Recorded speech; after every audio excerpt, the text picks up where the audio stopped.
Balikan na po natin si Palace Press Officer Undersecretary Claire Castro kaugnay sa impeachment complaint laban kay Pangulong Bongbong Marcos. Magandang umaga po muli. Good morning, Igan. Good morning sa ating mga kababayan na nanonood sa inyong programa. Good morning po. Hindi na ito chismis tulad ng una nating pag-uusap. Ano bang reaksyon ni Pangulong Marcos sa reklamong ito?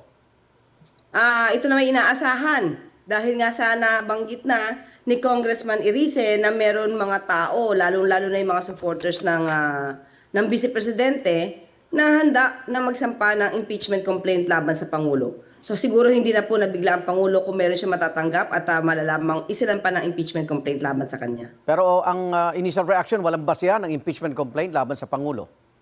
Dahil ito naman ay napag-usapan na even during the briefings, ito yung naging issues na. Opo. So alam natin na ito naman ay napatunayan natin na hindi totoo at madali naman po siguro na madepensahan ng Pangulo dito. Ito bang main character dito? Walang kinalaman kay First Lady Lisa Araneta Marcos? Actually, nung nabanggit sa akin kanina, inaalam ko nga kung sino ba si Atty. Andre De Jesus. Nakita ko na siya ay nagsampa ng disbarment case laban kay Atty. Glenn Chong.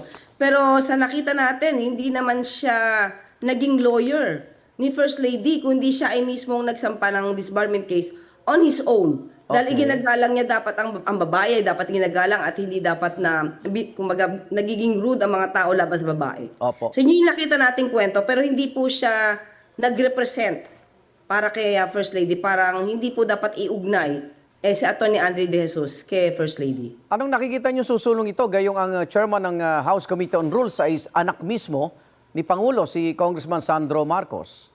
Dapat lamang po niyang gampanan ang kanyang trabaho. Hindi po siya dapat tumingin kung kamag-anak, kaalyado o kaibigan. Kung ano po sinasaad ng batas, yun po ang dapat gawin ng isang congressman. At ang Pangulo naman po ay ginagalang ang konstitusyon at iginagalang niya ang proseso. Yung legal team ba may bubuuin ng Pangulo bilang paghahanda pa rin? Igan, sa ngayon, hindi pa kasi nakikita at nababasa ang complaint. So kapag nabasa po siguro, doon na lang po magdi-decide ang Pangulo. Opo. Ayon naman kay Davao City 1st District Representative Paulo Duterte, layo nilang ng reklamo na protekta ng Pangulo mula sa kanya yung mga totoong impeachment cases. Kasi isang beses lang ito sa isang taon eh.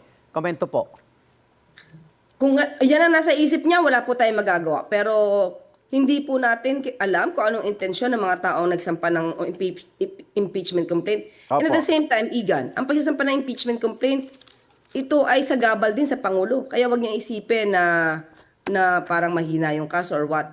Hindi ito maganda sa paningin ng tao, hindi maganda pa sa paningin ito ng ibang mga ibang mga foreign countries. So hindi rin ito maaaring maging maganda sa paningin para sa ekonomiya.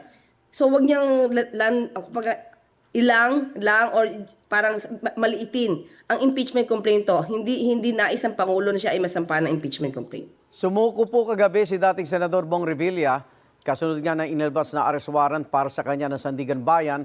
Sinabi niyang tila wala raw nangyaring due process. Ito po yung namomonitor ng Pangulo. May reaction ho ba siya dito?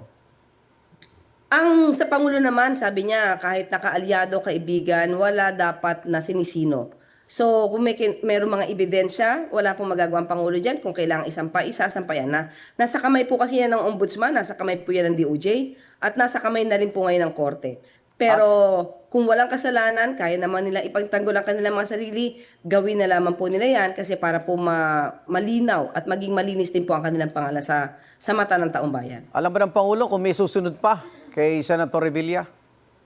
Alam po niya na marami pa dahil marami na pong na-rekomenda ang ICI at marami rin pong na isang pangkaso ang DPWH. So alam naman po niya nung sinampa to ng DPWH, kompleto naman ang mga ebidensya. So alam po niya na marami pa rin pong susunod. So magpapatuloy pa rin po ang ICI, Secretary Yusek? Magpapatuloy po.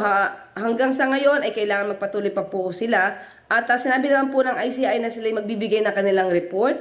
Iko-consolidate nila yung kanilang mga nagawa para po maipakita sa Pangulo to para po malaman kung ano pa yung susunod na maaaring gawin ng ICI. Maraming salamat, Palace Press Officer Yusek Claire Castro. Ingat po.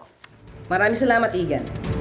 Igan, mauna ka sa mga balita, mag-subscribe na sa GMA Integrated News sa YouTube para sa iba't ibang ulat sa ating bansa.